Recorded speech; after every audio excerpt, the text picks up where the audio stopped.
opportunities where you are. To each man's life there comes a time supreme. One day, one night, one morning, or one noon. One freighted hour, one moment opportune. One rift through which sublime fulfillments gleam. One space when fate goes tiding with the stream. And once in balance twixt too late, too soon, and ready for the passing instant's boon, to tip in favour the uncertain beam. Ah, happy he who, knowing how to wait, knows also how to watch and work and stand on life's broad deck alert and at the prow, to seize the passing moment big with fate, from opportunity's extended hand, when the great clock of destiny strikes now.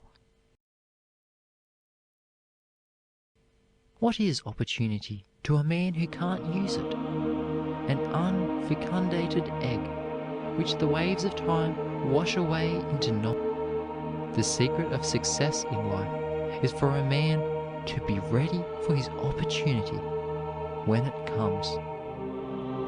There are no longer any good chances for young men, complained a youthful law student to Daniel Webster. There is always room at the top, replied the great statesman and jurist. No chance, no opportunities, in a land where thousands of poor boys become rich men, where new boys go to Congress, and where those born in the lowest stations attain the highest positions. The world is all gates, all opportunities, to him who will use them. But, like Bunyan's pilgrim in the dungeon of giant Despair's castle, who had the key of deliverance all the time with him, but had forgotten it, we fail to rely wholly upon the ability to advance all that is good for us, which had been given to the weakest as well as the strongest. We depend too much upon outside assistance. We look too high for things close by. Many of us who think we are poor are rich in opportunities, if we could only see them, in possibilities all about us, in faculties worth more than diamond bracelets. In our large eastern cities, it has been found that at least 94 out of every 100 found their first fortune at home, or near at hand, and in meeting common everyday wants. It is a sorry day for a young man who cannot see any opportunities where he is, but thinks he can do better somewhere else.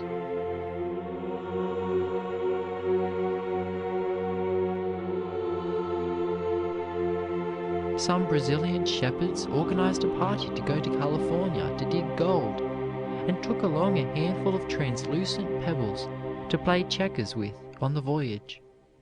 After arriving in San Francisco, and after they had thrown most of the pebbles away, they discovered that they were diamonds. They hastened back to Brazil, only to find that the mines from which the pebbles had been gathered had been taken up by other prospectors and sold to the government. The richest gold and silver mine in Nevada was sold by the owner for $42 to get money to pay his passage to other mines, where he thought he could get rich. Professor Agassiz once told the Harvard students of a farmer who owned a farm of hundreds of acres of unprofitable woods and rocks, and concluded to sell out and get into a more profitable business. He decided to go into the coal oil business. He studied coal measures and coal oil deposits, and experimented for a long time. He sold his farm for $200 and engaged in his new business 200 miles away. Only a short time after, the man who bought his farm discovered upon it a great flood of coal oil, which the farmer had previously ignorantly tried to drain off. Hundreds of years ago there lived near the shore of the river Indus a Persian by the name of Ali Hafed. He lived in a cottage on the riverbank, from which he could get a grand view of the beautiful country stretching away to the sea. He had a wife and children, an extensive farm, fields of grain, gardens of flowers, orchards of fruit, and miles of forest. He had plenty of money and everything that heart could wish. He was contented and happy. One evening a priest of Buddha visited him, and, sitting before the fire, explained to him how the world was made and how the first beams of sunlight condensed on the earth's surface into diamonds.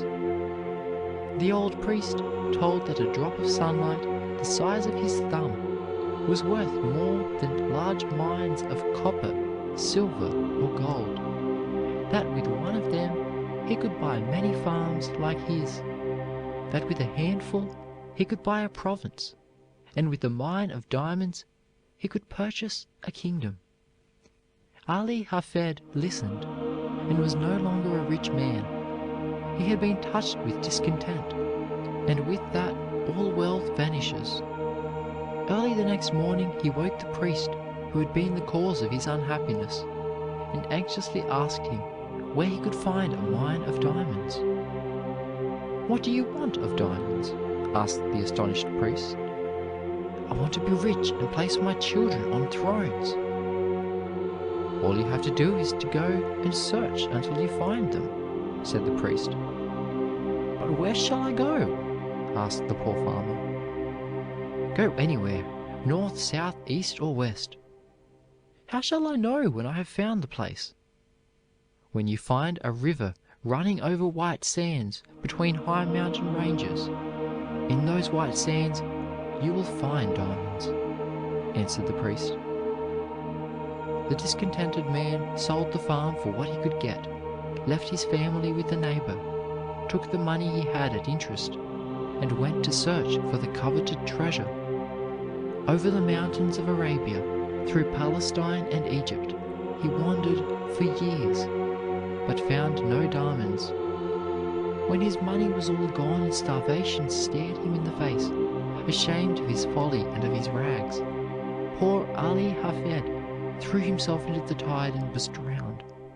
The man who bought his farm was a contented man, who made the most of his surroundings, and did not believe in going away from home to hunt for diamonds or success.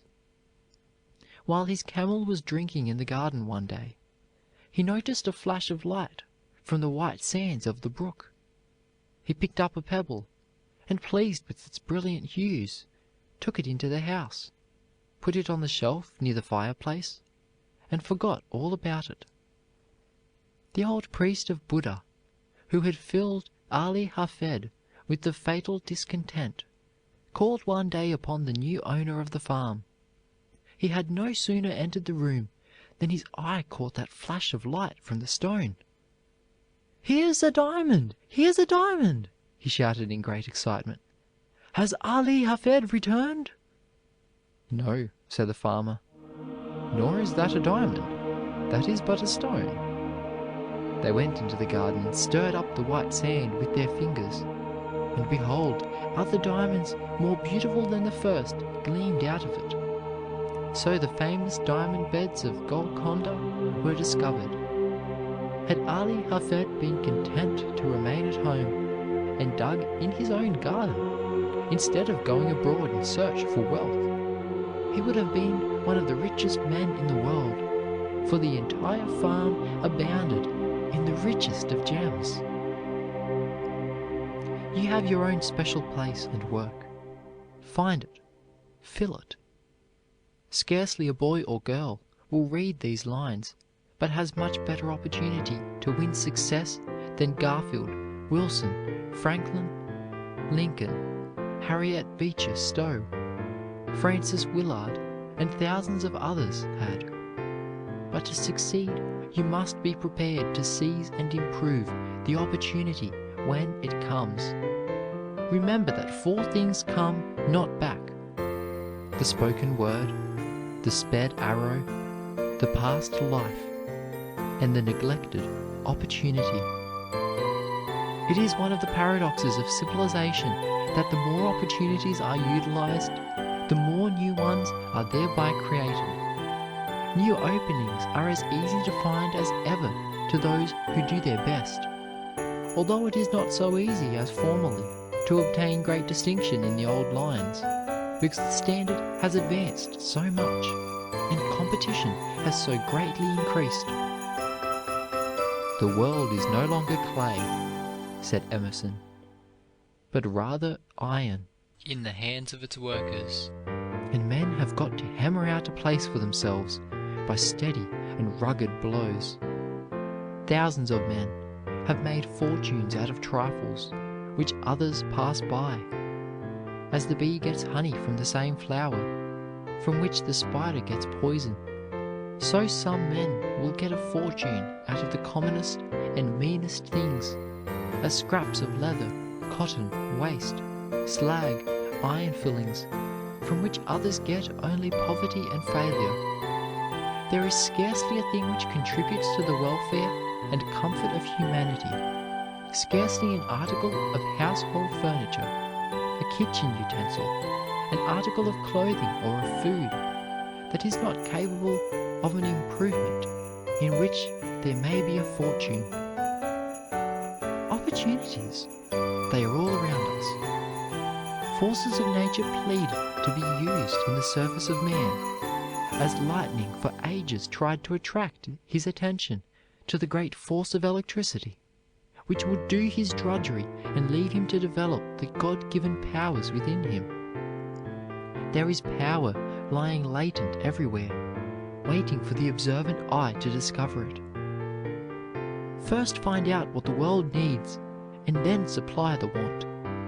An invention to make smoke go the wrong way in a chimney might be a very ingenious thing, but it would be of no use to humanity. The patent office at Washington is full of wonderful devices of ingenious mechanism, but not one in hundreds is of use to the inventor or to the world. And yet how many families have been impoverished and have struggled for years amid want and woe, while the father has been working on useless inventions. A.T. Stewart, as a boy, lost 87 cents when his capital was $1.50 in buying buttons and thread, which shoppers did not call for. After that, he made it a rule never to buy anything which the public did not want, and so prospered. An observing man, the eyelets of whose shoes pulled out, but who could not afford to get another pair, said to himself, "I will make a metallic lacing hook, which can be riveted into the leather." He was then so poor that he had to borrow a sickle to cut grass in front of his hired tenement. He became a very rich man. An observing barber in Newark, New Jersey, thought he could make an improvement on shears for cutting hair, invented clippers, and became rich. A Maine man was called in from the hayfield to wash clothes for his invalid wife. He had never realized what it was to wash before. Finding the method slow and laborious, he invented the washing machine and made a fortune. A man who was suffering terribly with toothache felt sure there must be some way of filling teeth which would prevent their aching, and he invented the method of gold filling for teeth. The great things of the world have not been done by men of large means. Ericsson began the construction of the screw propellers in a bathroom. The cotton gin was first manufactured in a log cabin. John Harrison, the great inventor of the marine chronometer, began his career in the loft of an old barn. Parts of the first steamboat ever run in America was set up in the vestry of a church in Philadelphia by Fitch. McCormick began to make his famous reaper in a grist mill. The first model dry dock was made in an attic. Clark, the founder of Clark University of Worcester, Massachusetts, began his great fortune by making toy wagons in a horse shed. Farquhar made umbrellas in his sitting room with his daughter's help, until he sold enough to higher aloft. Edison began his experiments in a baggage car on the Grand Trunk Railroad when a newsboy. Michelangelo found a piece of discarded Carrara marble among waste rubbish beside a street in Florence, which some unskilled workman had cut, hacked, spoiled, and thrown away. No doubt many artists had noticed the fine quality of the marble and regretted that it should have been spoiled. But Michelangelo still saw an angel in the ruin, and with his chisel and mallet he called out from it one of the finest pieces of statuary in Italy, the young David.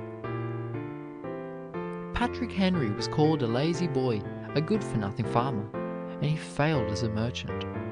He was always dreaming of some far-off greatness, and never thought he could be a hero among the corn and tobacco and saddlebags of Virginia. He studied law for 6 weeks. When he put out his shingle, people thought he would fail. But in his first case, he showed that he had a wonderful power of oratory. It then first dawned upon him that he could be a hero in Virginia. From the time the Stamp Act was passed and Henry was elected to the Virginia House of Burgesses, and he had introduced his famous resolution against the unjust taxation of the American colonies, he rose steadily until he became one of the brilliant orators of America. In one of his first speeches upon this resolution, he uttered these words, which were prophetic of his power and courage.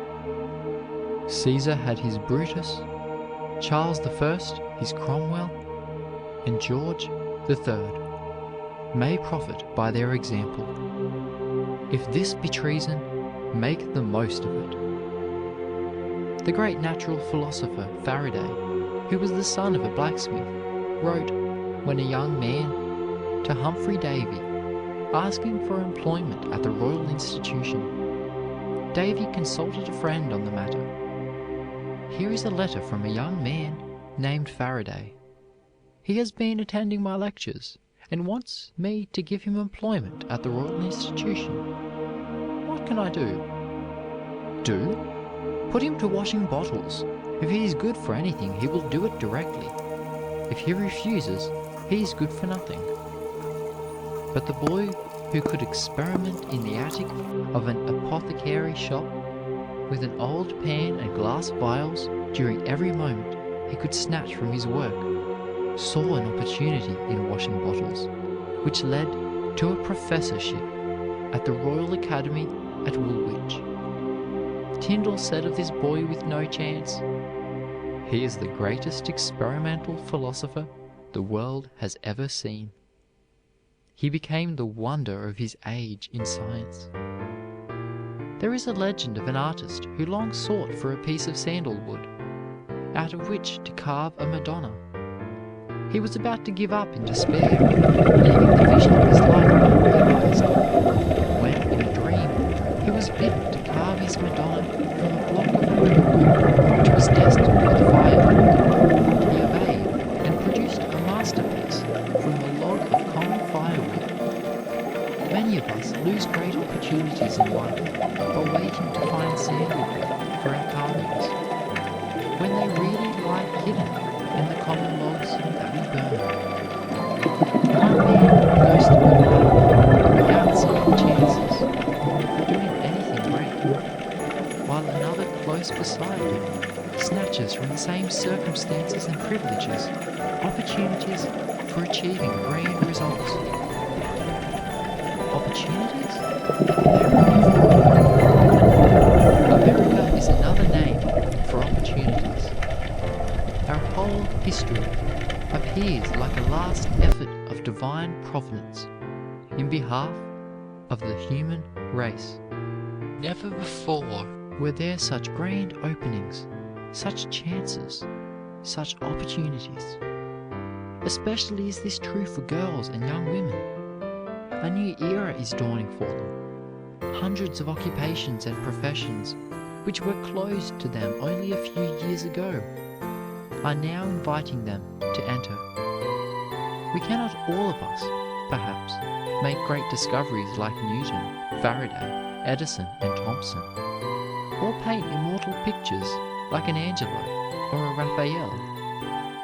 But we can, all of us, make our lives sublime by seizing common occasions and making them great. What chance had the young girl Grace Darling to distinguish herself, living on those barren lighthouse rocks alone with her aged parents? But while her brothers and sisters, who moved to the cities to win wealth and fame, are not known to the world, she became more famous than a princess. This poor girl did not need to go to London to see the nobility. They came to the lighthouse to see her. Right at home, she had won fame which the regal heirs might envy, and a name which will never perish from the earth. She did not wander away into dreamy distance for fame and fortune, but did her best where duty had placed her. If you want to get rich, study yourself and your own wants. You will find that millions have the same wants. The safest business is always connected with man's prime necessities. He must have clothing and dwelling. He must eat. He wants comforts, facilities of all kinds for pleasure, education, and culture. Any man who can supply a great want of humanity, improve any methods which men use, supply any demand of comfort, or contribute in any way to their well-being, can make a fortune. The golden opportunity is never offered twice. Seize then the hour when fortune smiles and duty points the way. Why thus longing, thus forever sighing for the far off, unattained and dim, while the beautiful, all around thee lying, offers up its low, perpetual hymn?